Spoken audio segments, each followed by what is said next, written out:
Hello friends, તો આજે આપણે થોડું સ્વીટ અને થોડું નમકીન એવા આપણે દૂધપાક પૂરી બનાવીશું.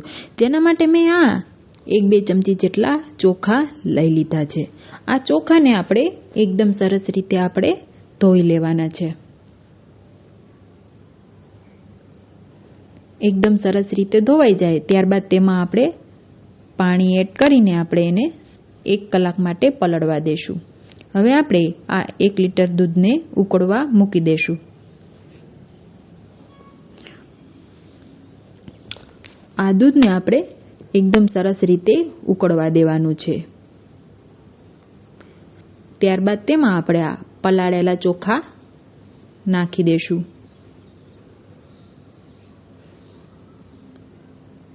ફરીથી આપણે એને મિક્સ કરી લેશું.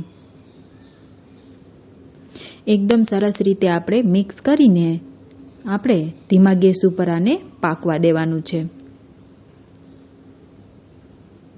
એકદમ સરસ રીતે આપણા ચોખા પાકી જાય ત્યાં સુધી આપણે આને હલાવતા રહેવાનું છે. એકદમ સરસ રીતે પાકી જાય ત્યારબાદ તેમાં આપણે અડધા કપ જેટલી ખાંડ એડ કરી દેશું અને મિક્સ કરી લેશું.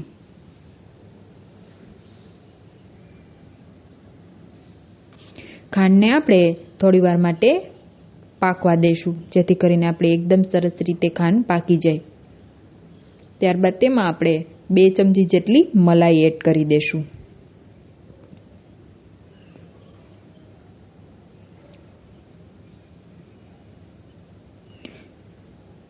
અને જાયફળ પાવડર, ઇલાયચી પાવડરને આપણે એડ કરી દઈશું ને બરાબર મિક્સ કરી લેશું.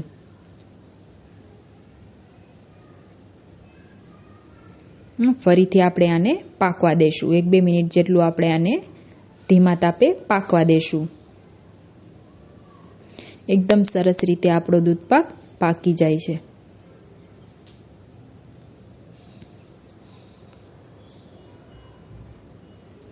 એકદમ સરસ રીતે પાકી જાય અને આપણો દૂધપાક એકદમ સરસ રીતે ઘટ થઈ જાય ત્યાં સુધી આપણે આને પાકવા દેવાનો છે.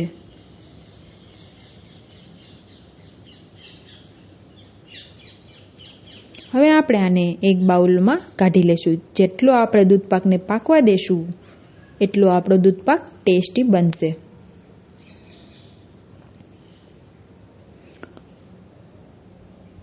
હવે આપણે પૂરીની તૈયારી કરી લેશું. પૂરી માટે મેં 2 વાટકા જેટલો ઘઉંનો લોટ લીધો છે, 1 વાટકી રવો લીધો છે અને નમક લીધું છે અડધી ચમચી જેટલું અને 2 ચમચી જેટલું મેં તેલ લીધું છે ને ફરીથી આપણે આને એકદમ સરસ રીતે મિક્સ કરી લેશું. ત્યારબાદ આ લોટને આપણે એકદમ કઠણ એવો બાંધી લેશું. આ લોટને આપણે કઠણ જ રાખવાનો છે અને સરસ રીતે કૂણપાવી લેવાનો છે. એકદમ સ્મૂથ આપણો લોટ તૈયાર થઈ જાય ત્યારબાદ આપણે પૂરી વણી લેશું.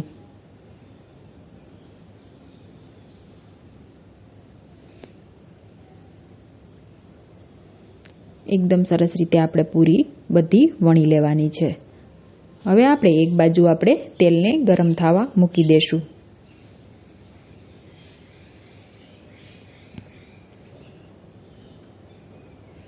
આપણે ફૂલ ગેસે જ આપણે તેલને ગરમ થવા દેવાનું છે. ત્યાં સુધીમાં આપણી પૂરી વણાઈ ગઈ છે. હવે આપણે આ પૂરીને તળી લેશું. પૂરીને આપણે એકદમ ફૂલ ગેસ ઉપર જ આપણે તળવાની છે. તમે જોઈ શકો છો કેટલી સરસ રીતે આપણી પૂરી ફૂલી રહી છે.